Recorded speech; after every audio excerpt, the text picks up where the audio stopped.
αποφάσισες ότι θες να χάσεις κιλά ή ότι θες να επανέλθεις πιο γρήγορα από έναν τραυματισμό που είχες.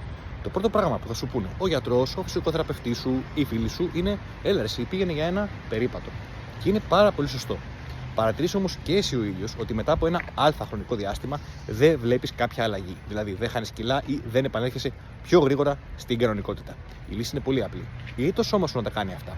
Το έδωσε κάποιο λόγο? Όχι. Ψάχνεις λοιπόν να βρεις ποιο είναι το επόμενο βήμα μετά το περπάτημα. Τι πρέπει να κάνεις?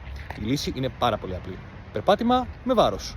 Τι εννοώ με αυτό? Είναι κάτι το οποίο το κάνουμε εμείς οι άνθρωποι εδώ και εκατομμύρια χρόνια και οι Αμερικάνοι πεζοναύτες το ονομάζουν racking.